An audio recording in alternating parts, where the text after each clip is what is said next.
Mas Gibran akan jadi kader Golkar nggak sih Bang jadinya? Jadi sebenarnya gini ya, Pak Jokowi jadi presiden tidak pegang kendali partai. Betul. Akhirnya dalam setiap kebijakan yang mau dilakukan oleh seorang Jokowi, dia harus membangun kompromi-kompromi politik dengan partai-partai politik lainnya. Karena bagi gua hari ini nggak ada pilihan lain. Jadi bagi gua adalah kita udah putuskan Pak Prabowo dengan Mas Gibran, dan karena apa? Karena kita meyakini kalau Pak Prabowo dan Mas Gibran jadi presiden, wakil presiden, Indonesia jadi lebih baik.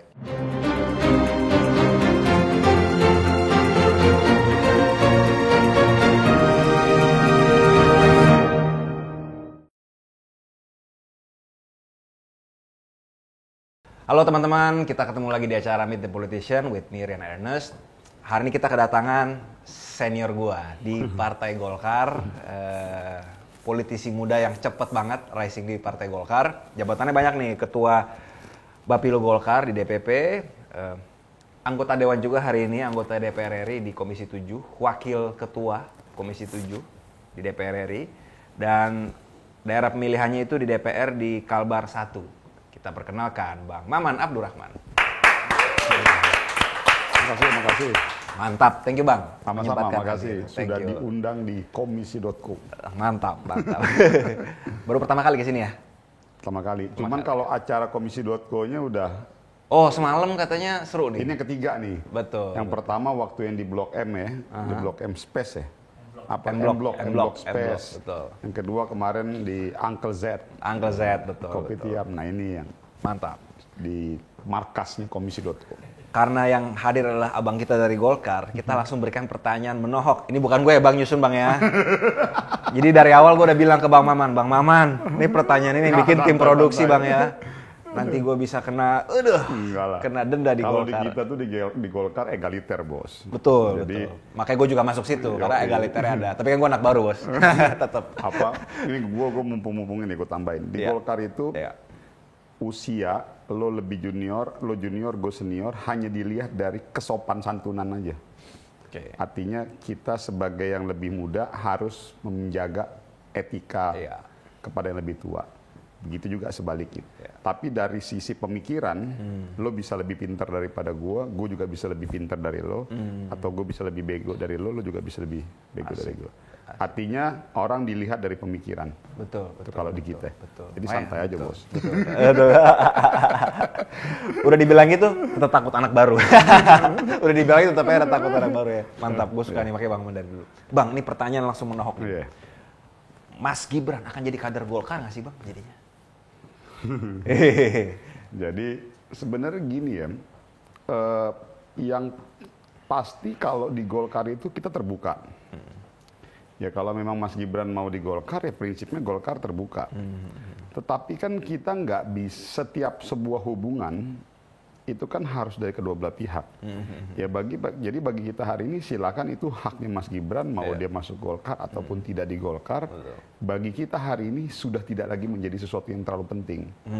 Karena bagi kita hari ini ada kepentingan yang lebih besar daripada hanya sekedar memperdebatkan Gibran itu di Golkar atau bukan di Golkar. Betul. Apa kepentingan lebih besar itu? Ya posisi dia sebagai calon wakil presiden yang hari ini Partai Golkar sudah mengusung Mas Gibran. Dan partai pertama yang mengusul dia, mengusung Mas Gibran menjadi calon wakil presiden. Betul, nah nyambung juga nih Bang Maman, karena kan ini dalam dinamika Golkar nih, kemarin kan nama-nama besar mau dijagokan gitu. Ketumnya kita semua, Pak Erlangga Hartarto juga, misalnya ada yang mengatakan Ridwan Kamil juga dijagokan, lalu akhirnya juga di Mas Gibran. Itu nuansa pengambilan keputusannya itu gimana sih Bang? Panas, dingin, debat? Boleh nggak Bang, tipis-tipis Bang kasih tahu? Palingnya kan mungkin pada kepo kan, pasti. Monggo Bang. Gini, kalau lo tanya ke gue ya, Nes, gue kepengennya Pak Erlangga. Pasti. Subjektivitas gue sebagai kader Partai Golkar dan beliau ketua umum gue, dan kita juga punya argumentasi objektif gitu kenapa juga kita harus mendukung Pak Erlangga. Namun kita harus ingat bahwa menjadi calon presiden atau calon wakil presiden itu ada beberapa parameter terkait. Nggak bisa hanya sekedar maunya kita, gitu, maunya Partai Golkar, karena ini kan melibatkan banyak partai. Soalnya betul, dalam aturan pencalonan itu kan Golkar nggak bisa mengusung sendiri. Betul. Yang satu-satunya yang bisa mengusung sendiri kan cuma PDIP. Artinya kita perlu berkoalisi. Nah, konsekuensi dari berkoalisi berarti kita harus mulai menurunkan standarisasi keinginan kita. Artinya harus melihat dari kepentingan koalisi. Betul. Nah, jadi kalau lo tanya ke gua, realitas inilah yang akhirnya harus kita terima dan kita pahami. Namun kan kalau kita di Golkar kan gini, Nes. Misalnya lo punya target A, berarti target A-nya nggak tercapai ya target B. Kita punya skala-skala prioritas. Nah, pertanyaannya pada saat akhirnya Pak Erlangga udah nggak menjadi calon wakil presiden, berarti siapa? Kan itu. Kenapa Mas Gibran? Nah, kita berpikir begini, Nes. Selain tadi karena kita udah tahu, karena lihat realitas politik, faktor hasil survei, terus preferensi elit, lalu yang ketiga itu melihat kondisi kepentingan, kebutuhan untuk menang ke depan, seperti apa, segala macam, akhirnya kita harus masuk kepada opsi kedua. Yaitu mencari kandidasi di luar Pak Erlangga. Nah, kita melihatnya gini, kenapa akhirnya sosok itu jatuh kepada seorang Gibran? Kan partai kan nggak bisa hanya sekedar dari aspek satu orang Gibran aja. Kita harus lihat begini, Nas. Ini gue juga sekaligus, ini pengalaman pribadi gue, dan gue yakin hampir majority anak-anak muda kita di Indonesia juga mengalami hal yang sama. Dan gue juga melihatnya kayaknya lo juga pernah punya pengalaman yang sama. Artinya kita buka saja pada kondisi anak-anak muda di Indonesia. Kebetulan waktu itu gue juga salah satu yang dimintain pendapat di internal Golkar. Kalau memang bukan Pak Erlangga, siapa? Ya, Gibran menjadi salah satu opsi kan waktu itu. Jadi gini, Nes. Ada kepentingan kita, Nes. Dan panggilnya Rian aja, Bang. Ernest tuh nama yang sebenarnya jarang. Tapi kayak gue lebih seneng. Boleh. Itu kan preferensi. Nah, tapi gini. Soalnya kalau Ernest suka ketukar sama Ernest Prakasa, Bang, di Dapil. Oh ya udah, berarti Rian. Jadi kalau lagi belusukan kadang warga gitu, ini kan yang sutradara komedi, bukan Ernest Prakasa itu sih. Berarti gue panggil Rian. Tapi bukan Tengku Rian kan? Bukan. Nah, jadi akhirnya gue berpikir gini, coba kita perhatiin deh, kita punya 80 juta anak muda di Indonesia, pemilih-pemilih pemula. Dan mayoritas besok. Dan mayoritas. Dan rata-rata, ini yang gue juga sebetulnya gue mau challenge, dan gue mau lawan gitu situasi ini. Ini kan situasi yang menurut gue, kita anak-anak muda tuh cenderung dikesampingkan. Dan mohon maaf, ekosistem kita belum ramah kepada anak muda. Kalau dilihat dari sisi politik, anak muda tuh hanya sekedar dijadikan objek politik aja. Karena lo butuh suaranya, ya lo cari muka ada tuh anak muda. Bikin-bikin acara, gimmick begini. Pakai sneakers. Pakai macam-macam lah, pokoknya dengan gaya-gaya kita begini. Wah, obrolannya udah makin seru nih. Tapi kita chill dulu dengan air putih ini. Air putih ini menyegarkan dan ada manis-manisnya.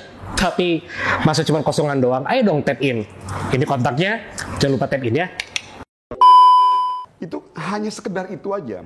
Tapi pada saat misalnya di seluruh bidang, pada saat ada anak muda ingin masuk ataupun naik kepada posisi tertentu, dimanapun ya, bukan hanya politik. Gue nggak bilang hanya di politik, ini silakan, ini gue kembalikan lagi kepada seluruh anak muda di Indonesia, 80 juta orang hari ini anak muda.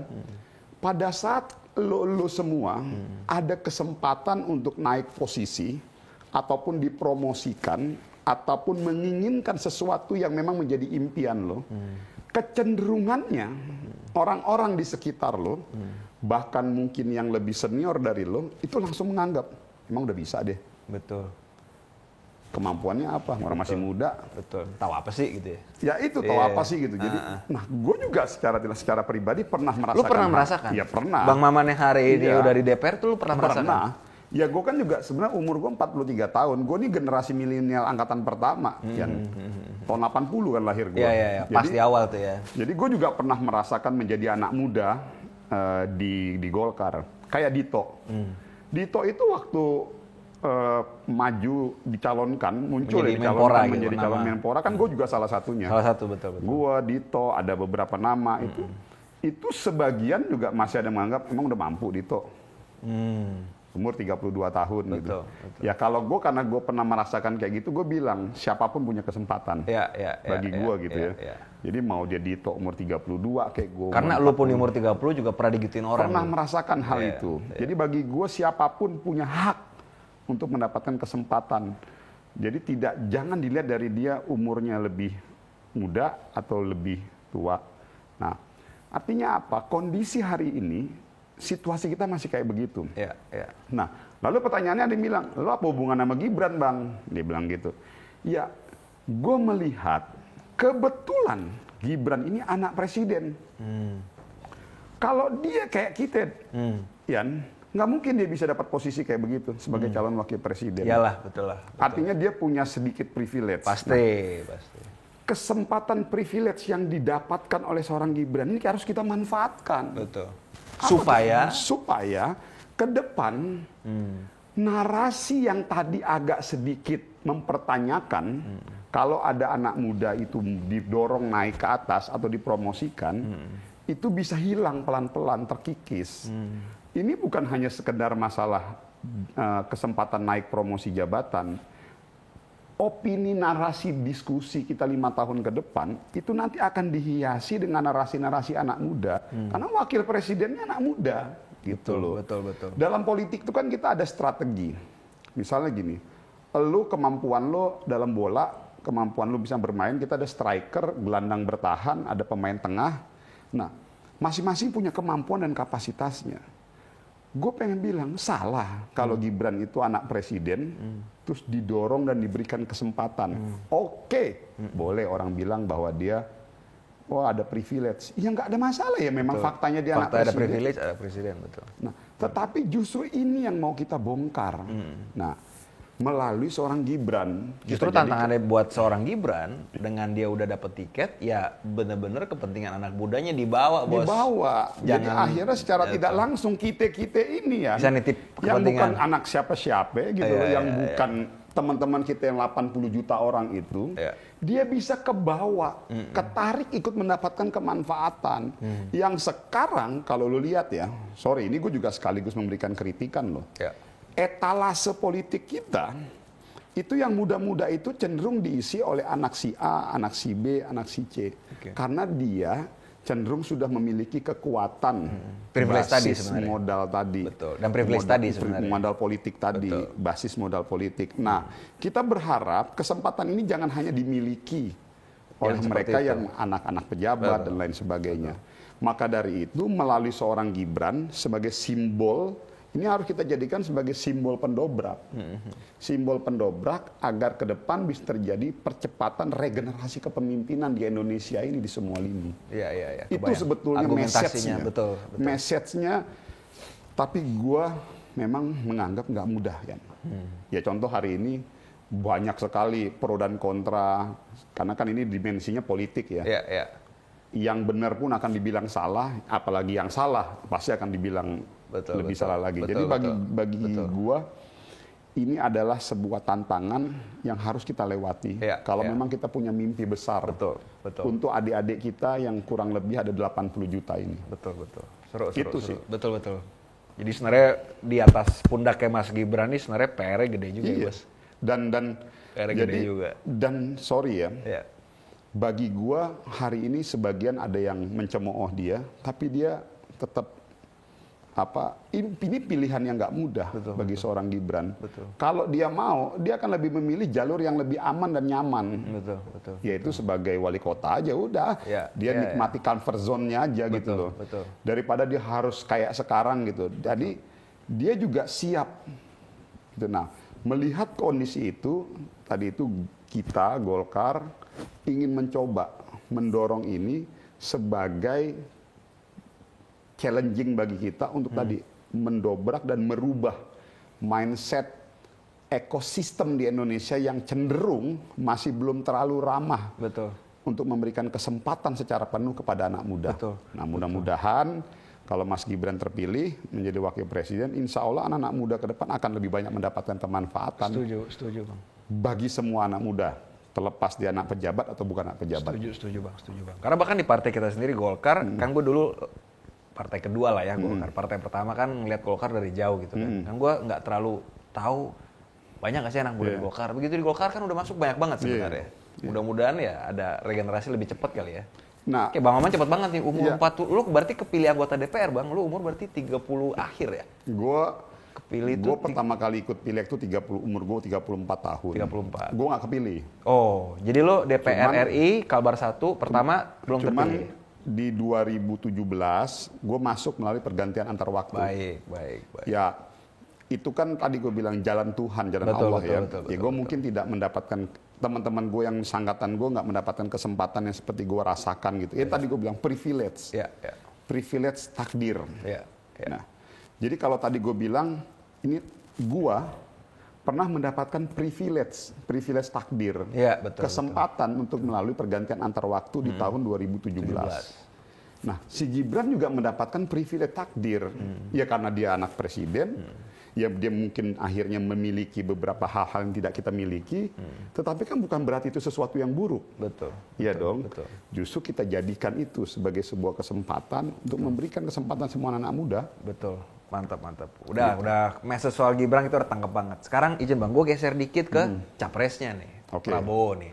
Bang Maman dan mungkin dari Golkar kali ya, dari Golkar dan Bang Maman melihat Pak Prabowo sosoknya seperti apa nih, dan melihat duet ini kira-kira ke depan gimana nih buat Pilpres besok? Pas nih, ini bagus banget Ian, lo tanyain ini. Kembali lagi, kita kan juga bukan bego-bego amat.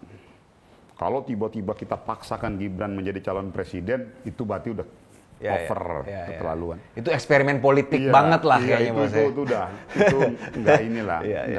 Tetapi kan toh, maksud gue gini, walaupun memang kita tahu bobotnya calon wakil presiden dalam beberapa situasi tertentu juga dia akan menjalankan ininya presiden gitu ya. Tetapi maka tadi Gibran kan kita tahu di second layer sebagai wakil presiden untuk mendampingi Pak Prabowo. Nah, ini yang gue bilang, pertanyaannya kenapa Prabowo? Gue selalu bilang, dan ini gue dari dulu, ini memang idealisme gue. Presiden itu harus ketua umum partai. Gue agak berbeda dengan orang. Orang kebanyakan berpandangan presiden tidak harus ketua umum partai. Sedangkan lu berpandangan harus. Tetapi dengan sistem multipartai seperti sekarang ini, kita perhatikan sebagai contoh kasus Pak Jokowi, ini bahan evaluasi kita ya. Ini bahan evaluasi kita. Pak Jokowi jadi presiden tidak pegang kendali partai. Akhirnya dalam setiap kebijakan yang mau dilakukan oleh seorang Jokowi, dia harus membangun kompromi-kompromi politik dengan partai-partai politik lainnya. Bahkan mungkin dengan partai beliau sendiri. Iya, karena dia tidak pegang kendali partai. Kendali partai itu dipegang oleh ketua umum partainya. Nah, dampaknya apa? Yang namanya dalam politik itu kompromi. Pasti. Itu nggak ada dalam politik. Nggak ada cerita lah. Gue maunya ini, lo ikut gitu. Akhirnya terjadi kompromi. Makanya sering sekali, tidak semuanya, dalam banyak hal-hal tertentu, pada saat pemerintahan di era Pak Jokowi 10 tahun ini, beliau ngambil langkah kebijakan A. Karena beliau tidak pegang kendali dengan partai di parlemen, akhirnya beliau harus sedikit menurunkan kompromi politiknya. Dari targetnya sekian, karena harus membangun kompromi politik, jadi harus diturunkan sedikit. Makanya akhirnya... Dan multipartai ekstrim, bukan cuma kompromi sekali, kompromi dengan beberapa pihak. Jadi turun. Akhirnya dampaknya apa? Sering sekali objektif pemerintah itu tidak bisa tercapai secara optimal. Betul. Karena posisi presiden itu bukan ketua umum partai, jadi make sense. Jadi akhirnya, logis banget. Jadi akhirnya presiden tidak bisa memiliki kekuatan penuh untuk menjalankan apa yang menjadi kebijakan pemerintah. Nah, kita evaluasi dari sisi itu. Coba kita mundur ke belakang waktu zaman Pak SBY. Kenapa waktu itu akhirnya Pak SBY terpilih dan dia langsung jadi ketua umum partai, megang partai? Karena dia memang butuh partai itu sebagai alat untuk membangun posisi tawar dan menjalankan dan mengeksekusi perencanaan-perencanaan pemerintah. Nah, dari situasi ini gue melihat bahwa figur yang paling pas dan untuk membuat Indonesia ke depan lebih kuat itu kalau presidennya sekaligus menjadi ketua umum partai. Ya. Makanya dulu kenapa gue paling ngotot tuh dorong Pak Erlangga gitu loh. Betul. Tapi ya oke, realitas politik berkata lain. Nah, tetap kita memang pengen misalnya Erlangga, tapi kan ada ide besarnya. Ide besarnya itulah kita titipkan kepada Pak Prabowo. Jadi bagi kita yang kita usung itu ada ide konsep besarnya. Ya, bukan figur, bukan sosok. Bahwa memang akhirnya Pak Erlangga mungkin tidak ini, ya ide besar dan konsepnya kita bawa dan titipkan kepada Pak Prabowo. Nah, lo bisa bayangin lo, Yan, kalau misalnya nanti yang jadi presiden itu Pak Prabowo yang notabene sekaligus ketua umum partai, dia akhirnya bisa menjadi pemerintahan yang solid dan kuat, legitimate. Dan tidak mudah diintervensi dan ditekan, baik itu dari internal maupun dari eksternal. Betul. Kompromi tetap ada, tapi tidak terlalu signifikan. Jadi optimalnya itu nggak jauh-jauh banget, kalaupun gitu ini loh. dikit ya. Jadi akhirnya pemerintahnya menjadi kuat karena Podcast Close the Door aja udah ada tap in-nya di atas meja. Masa konten komisi nggak ada? Ayo dong buruan tap in di komisi. Ini kontaknya dan bikin brand kalian jadi asik.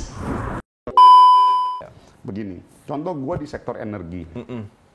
Kita ingat banget tuh, dulu kita tuh ditekan oleh Eropa untuk tidak boleh pakai kelapa sawit. Karena dianggap merusak lingkungan, unsur hara tanah, dan lain sebagainya. Air, segala macam. Sebenarnya di balik itu semua, ini kan kepentingan bisnis. Persaingan bisnis. Karena Eropa kepengen dorong bunga matahari sebagai pengganti dari kelapa sawit. Bahwa ada 1-2 industri sawit yang nakal, pasti ada. Tapi nggak bisa lu pukul rata semuanya nakal dong gitu kan. Tapi lu bayangin, kalau waktu itu kita nggak firm, nggak kuat. Nggak solid, pemerintah maupun eksekutif maupun legislatif. Gigi jari aja kita. Akhirnya kan Eropa yang untung banyak. Sumber pendapatan kita dari kelapa sawit itu luar biasa. Nggak sedikit. Petani-petani yang terlibat itu ratusan ribu, bahkan jutaan orang. Betul. Nah, contoh-contoh kasus kayak begini yang kita butuhkan pemerinah yang kuat. Ada lagi yang kedua, tantangan kita ke depan. Tantangan transisi energi. Kita itu ke depan kan sudah mulai mau menuju ke net zero emission. Jadi energi hijau lah gitu. Kita setuju 100%. Tapi ingat loh, kita nggak bisa juga meninggalkan fossil fuel. Apa itu fossil fuel? Batu bara. Nah, batu bara ini kan kalau di dunia internasional kan dianggap musuh kan. Karena dianggap pengkonsumsi emisi terbesar. Meskipun Jerman udah mulai ke batu bara juga. Jadi itu kan. Jadi ada konteksnya ya. Kalau kita mengikuti 100% keinginan global, narasi global tadi. Batu bara itu, Yan, itu penyumbang PNBP terbesar hari ini kurang lebih sekitar 300 triliun. Pendapatan kita dari batu bara. Berarti 10% APBN kurang lebih gitu dari. Jadi lu bisa bayangin ya. Kalau pemerintahan ke depan nggak kuat-kuat, dapat tekanan global kayak begitu, kita goyang. Betul. Pendapatan yang kempes lah. Tapi gue tegaskan lagi, bukan berarti gue tidak pro kepada renewable energy. Maksud gue harus proporsi. Jadi berimbangannya itu ada gitu loh. Ada proses sampai akhirnya betul-betul bersih. Contoh-contoh kasus kayak gini belum lagi di sektor-sektor yang lainnya gitu. Kita butuh pemimpin yang hilirisasi kuat. Misalnya. Itu hilirisasi. Kita butuh pemimpin yang kuat. Yang nggak siap, yang nggak mau didikte sama orang-orang yang nggak mudah internasional. Karena internasional kan bicara political ekonomi, soal cuan-cuanan juga sebenarnya kan. Udahlah, ini ujung-ujungnya semua masalah kepentingan ekonomi kok. Betul. Narasinya aja ini, tapi sebetulnya di balik itu semua kepentingan ekonomi negara itu. Jadi itu aja sesederhana itu. Kenapa harus Pak Prabowo? Karena kita butuh pemimpin yang kuat. Apa yang sudah dibangun oleh Pak Jokowi tidak semuanya sempurna, pasti ada kelemahannya. Nah, kelemahan-kelemahan yang mungkin belum dilakukan ataupun belum dituntaskan oleh Pak Jokowi harus dituntaskan oleh pemerintahan yang selanjutnya. Itu poinnya sebetulnya. Mantap. Apalagi dengan ada kombinasi Mas Gibran anak muda, pasti pemikirannya ada pemikiran-pemikiran yang out of the box, yang cenderung progresif, yang berani mengambil resiko, mendobrak ke mendobrak zona nyaman. Dan mudah-mudahan lebih cepet satset ya Bang. Iya. Gitu. Generasi muda ya. Betulnya sih itu sih poinnya. Kalau tadi lo nanya tentang Pak Prabowo. Nah Bang Maman dan teman-teman di Golkar nih berarti melihat capres-capres yang lain nih itu kayak gimana secara umum? Capresnya Ganjar Mahfud seperti apa? Anies Mohaimin seperti apa gitu. Tadi kan udah kelihatan keunggulan Prabowo Gibran oke, tapi gimana ngelihat yang lain nih? Atau ngelihat nanti Pilpres ke depan kontestasinya biasa aja atau panas juga atau gimana Bang? Gini, gue naif banget kalau gue bilang Anies nggak bagus, Ganjar nggak bagus, itu naif lah. Artinya mereka adalah orang yang sudah melalui sebuah proses seleksi, tahap pencalonan yang sekarang menurut gue dia punya kelebihan dan kekurangan. Mas Ganjar juga punya kelebihan kekurangan, Mas Anies juga punya kelebihan kekurangan. Tetapi tadi itu, yang tidak dimiliki oleh Mas Anies dan yang tidak dimiliki oleh Mas Ganjar adalah ketua umum partai. Karena bagi kita di sistem dan situasi politik di Indonesia, kita betul-betul butuh presiden yang strong dan kuat kendalinya. Supaya arah ke depan negara ini terkonsolidasi sesuai dengan kepentingan untuk menuju Indonesia yang lebih baik. Setuju. Jadi kalau lo tanya ke gue tadi, gue sesederhana itu aja gue menjawab. Nanti gue bilang ini begini kan terlalu subjektif ya. Betul. Dan gue nggak mau juga terjebak dalam perdebatan-perdebatan yang kasuistik, yang akhirnya mendiskreditkan si A, si B gitu. Karena bagi gue, kita harus jaga juga nih suasana politik yang kondusif 3 bulan ke depan ini. Gitu. Betul. Jadi gue lebih melihatnya pada sisi itu. Bang Maman sendiri berarti udah kenal lah ya dengan Mas Gibran gitu ya. Menurut lo sendiri sebagai seorang individu di luar kamera atau ini keseharian, kayak gimana sih sebenarnya sosok Mas Gibran tuh? Bang? Gini, gue awalnya sempat ragu loh. Oke. Oh serius? Sama Mas Gibran ini. Ini anak. Maaf sorry, ragunya dari jauh apa pas awal kenal terus jadi ragu atau? Iya. Bahkan setelah interaksi juga ada ragu juga? Sempat jadi gini. Ya gue kedekatan gue dengan Gibran nggak terlalu deket, artinya ya ketemu cuman kadang-kadang beberapa kali gitu aja. Cuman jadi gue jadi sempat ragu, gila nih anak nih bisa nggak nih ya, mampu nggak nih ya gitu ya. Ini pas sudah jadi wali? Ya setelah jadi yang pas kita mau dorong jadi dari awal. Bahkan di titik udah mau mulai ke Pilpres nasional itu lo ada, bisa nggak nih, ada gitu juga? Jadi kan gue kenal sama Mas Gibran dari proses awal dia mau dijalonin jadi wali kota. Kita juga awalnya sempat underestimate. Nah, ternyata nih anak Mas Gibran ternyata cukup punya kemampuan dan dia ya kita harus lihat loh faktanya hari ini kota Solo cukup maju. Semua dari sisi birokrasi tertata rapi, pelayanan publiknya bagus. Dan dia banyak melakukan beberapa terobosan-terobosan gitu. Kan kita dapat informasi juga dari teman-teman Golkar di Solo kan. Betul. Nah, oke juga nih anak gitu. Nah, terus yang kedua, ketua Solo juga anak muda tuh. Kan, kita Sekar Tanjung umur berapa tuh ya? Juga. 30-an awal atau 20-an. Seumuran deh. Iya. Seumuran dengan Rian juga sama Mas Gibran juga. Jadi lalu pada saat dia mulai didorong menjadi cawapres, gue sempat siap nggak sih ini anak? Sebetulnya siapnya itu, ragunya itu bukan dari sisi kemampuan, tapi dari sisi secara mental ready nggak nih anak? Betul. Ternyata dia siap loh, Ren. Karena tekanan psikis, tekanan mentalnya nggak gampang, Bos. Mudah, Bos. Iya. Jangankan Mas Gibran, lo kita aja deh. Gue bilang nggak mudah pada situasi kayak seperti sekarang ini. Tekan kanan kiri, tapi gue melihatnya kecenderungan tekanan kepada Gibran itu kan di elit kan. Coba kita.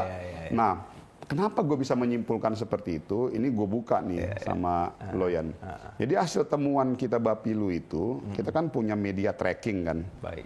Kita tracking ternyata tekanan opini ini rata-rata yang main adalah buzzer yang dikondisikan. Oke, nggak alamiah berarti ya? Nggak, artinya ya memang tidak semuanya. Adalah yang juga basis masyarakat organik tuh ada akun organik, tapi juga akun non organik juga ternyata lumayan. Dan lebih mayoritas dugaan gue yang digerakin tadi kali. Iya. Jadi akhirnya ada pengkondisian untuk mendegradasi image Pak Prabowo dan Mas Gibran. Baik. Nah, lalu kita bandingkan dengan hasil survei. Ini kita bandingkan nih dengan hasil survei. Survei itu kan orang tatap muka, diperiksa rumahnya, ditanya kan gitu ya. Banyak orang bilang, nggak bisa. Ya, kita mau pakai rujukan apa lagi kan gitu. Betul.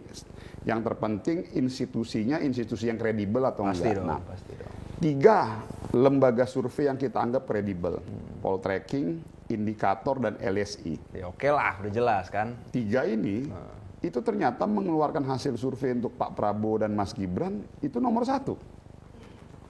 Berarti ini kan berbanding terbalik yang katanya banyak penolakan, Riuh rendah di sosmed ini. publik itu mengatakan begini segala macam. Jadi ukuran kita di situ.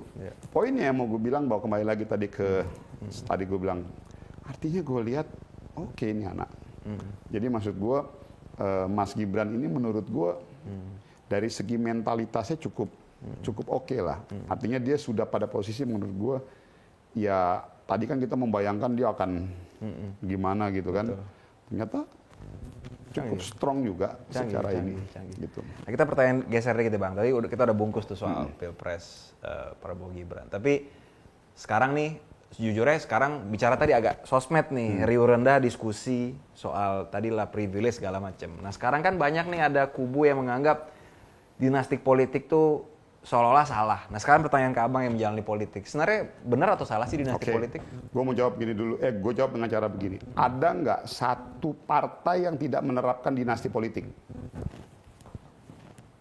Ayo kita fair loh. Iya. Sebut. PKS ada nggak ya? Gue langsung mikir PKS nggak ada. Mungkin PKS doang kali ya? PKS anaknya Oh tetap ya? Jurfri maju. Oh sama ya, tetap ya? Kebetulan gue kenal sama Said. Jadi iya PAN semua. Iya benar. Jadi bahkan PDI misalnya ini kan, mohon maaf ya saudara-saudara teman-teman kita, sahabat-sahabat kita dari PDI kan ya wajar paling bereaksi ya. PDI juga menerapkan dinasti politik. PDIP, Demokrat, PAN, tadi PKS udah, Golkar oke lah pasti. Golkar, Nasdem. Betul. Jadi maksud gua tidak ada satu partai pun di Indonesia yang tidak menjalankan praktek politik dinasti. Oke. Itu dulu ya. Berarti semua ada semua dinasti. menjalankan praktek politik dinasti. Sekarang. Baik itu di tingkat pusat, provinsi maupun kabupaten kota. Nah, benar atau salah praktek itu? Nah, oke. Menurut gua tidak ada salahnya dan tidak ada benarnya. Yang terpenting ini kan adalah proses jadi gini, politik dinasti itu adalah bagian dari proses of recruitment dalam sebuah partai. Jadi misalnya gue mau melakukan, mau mendorong seseorang, gue ambil, oh ini anaknya si A, cukup punya kompetensi, kita dorong. Salah nggak? Nggak salah. Lalu misalnya gue mau dorong si A, oh dia ini aktivis, berproses dari bawah. Salah nggak? Nggak salah.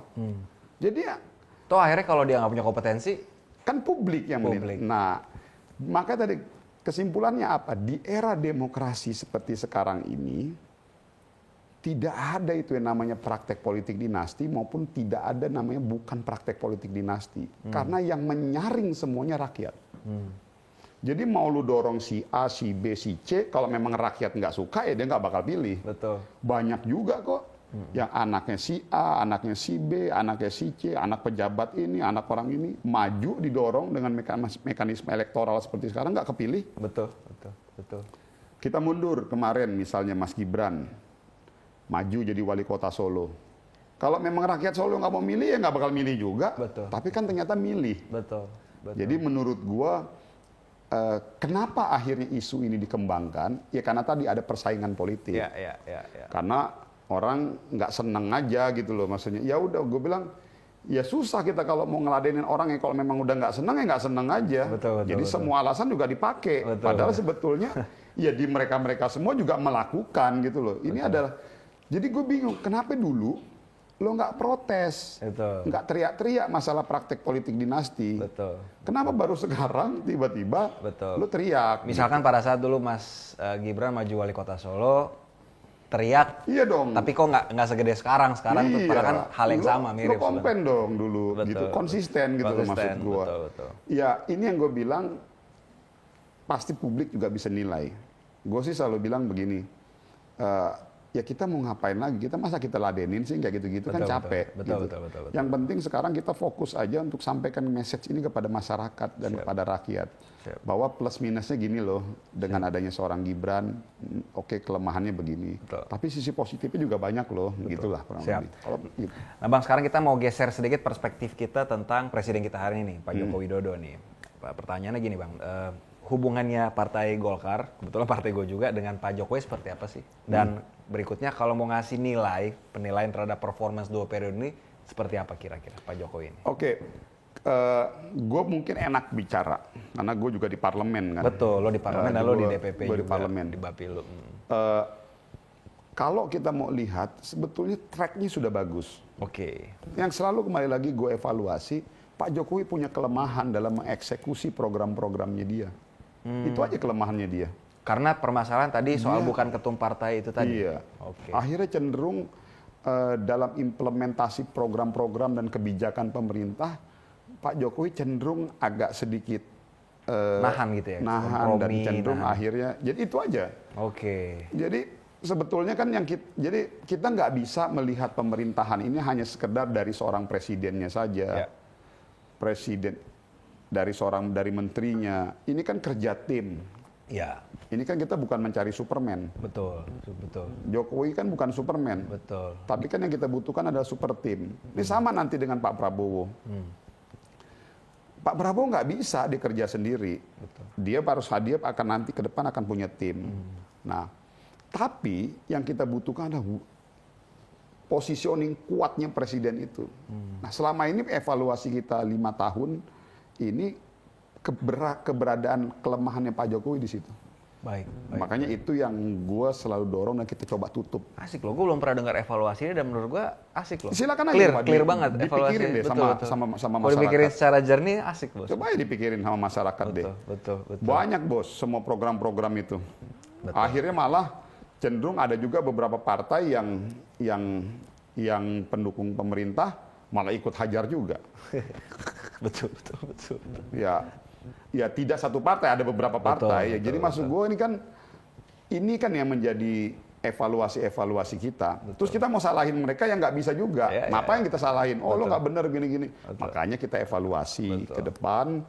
Sebaiknya presiden adalah ketua umum partai. Nah ini pertanyaan terakhir sebelum kita ke segmen berikutnya. Ini mungkin agak retorik pertanyaan, tapi kita pengen tahu dari Bang Maman nih. Di Pilpres besok jadi, Pak Jokowi dukung Pak Prabowo dong? Terus?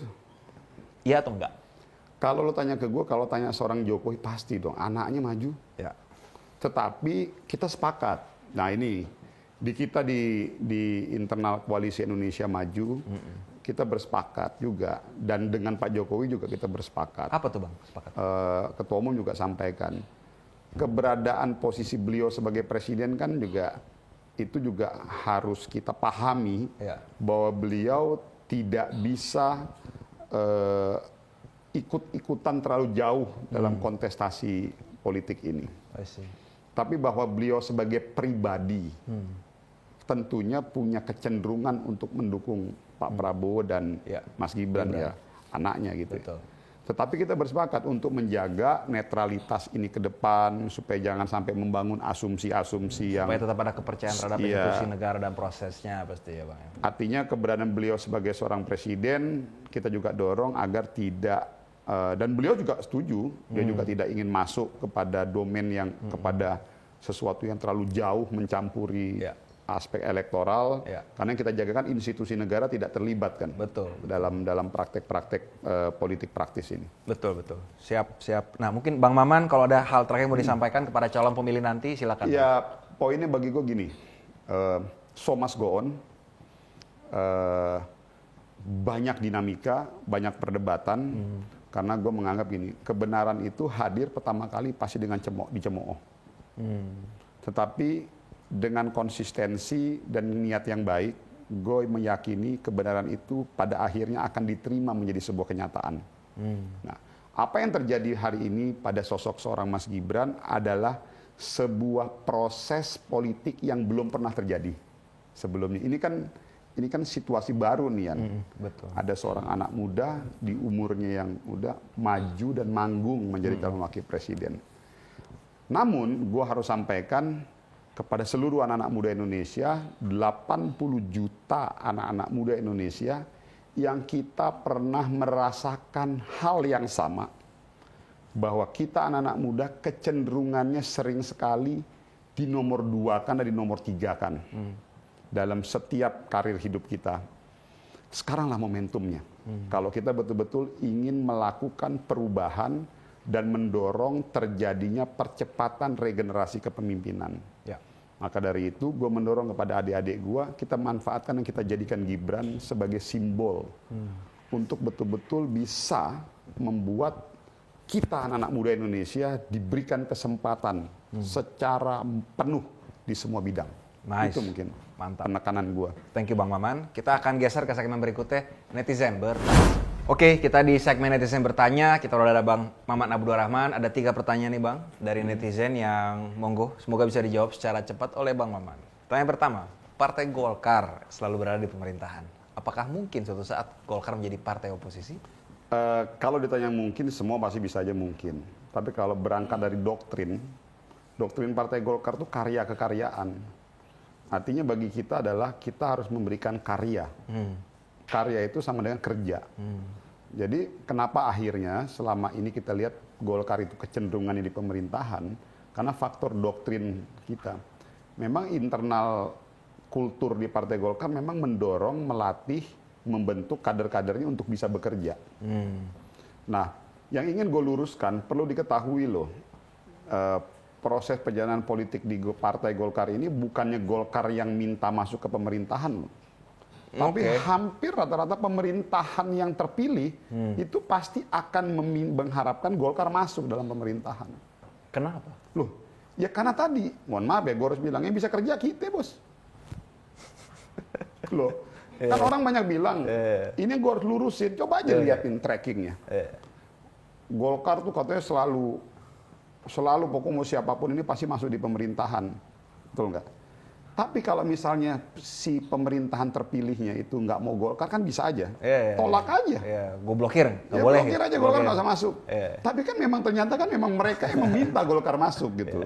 Karena memang tadi rata-rata kita memahami, dan ini gue sampaikan, memang doktrin kita memang karya. Jadi akhirnya kita memang dilatih untuk lebih mengedepankan karya daripada hal-hal yang lain. Betul. Etnis, agama, suku, lo siapa, segala macam, itu bagi di kita Golkar tuh udah nggak, itu nomor kesekian. Yang penting lo bisa memberikan karya nyata, lo bisa memberikan hal-hal yang konkret. Sebagai contoh bos, ini gue bukan ini. Dan menurut gue kalau sekarang bisa lebih objektif gue ngomong. Kita kemarin habis kena COVID bos. Wah, kita udah tahu tuh beratnya. Tapi alhamdulillah setelah dikomparasi dengan negara-negara lain, Indonesia yang paling cepat rebound ekonominya. Pertanyaannya, Menko Perekonomiannya siapa? Betul, ketum kita. Ketua umum kita, Pak Erlangga Hartarto. Pemulihan ekonomi nasional kendali di bawah beliau. Di bawah beliau. Nah, ya karena itu tadi, beliau kita memang dilatih untuk bekerja secara ikhlas. Ya, bahwa akhirnya konsekuensi tidak mendapatkan efek kemanfaatan, ya mau gimana lagi gitu. Betul. Tapi itulah contoh-contoh kasusnya. Betul, mantap. Pertanyaan kedua nih Bang. Kalau Pak Prabowo ini kita berandai-andai, kalau terdahulu nih, kalau kita berandai-andai, kalau ternyata Pak Prabowo tuh nggak nyapres misalnya, kira-kira Golkar ini bakal ke kubunya Pak Ganjar atau Pak Anies? Kira-kira. Ini kita berandai-andai lah ya. Untuk yang ini, gue nggak bisa berandai-andai. Karena bagi gue hari ini nggak ada pilihan lain. Jadi bagi gue adalah, kita udah putuskan Pak Prabowo dengan Mas Gibran, dan karena apa? Karena kita meyakini kalau Pak Prabowo dan Mas Gibran jadi presiden, wakil presiden, Indonesia jadi lebih baik. Mantap. Jadi bagi gue sekarang, gue udah nggak mau lagi berandai-andai ke si A atau si B. Sekarang gue harus kerja, gue dikasih tugas amanah untuk bagaimana memastikan mesin partai ini bekerja dan berkonsolidasi secara penuh untuk memenangkan Pak Prabowo dan Mas Gibran. Itu yang gue lakukan. Siap. Hasil survei kita kan, beberapa survei itu basis Partai Golkar itu sudah 47%.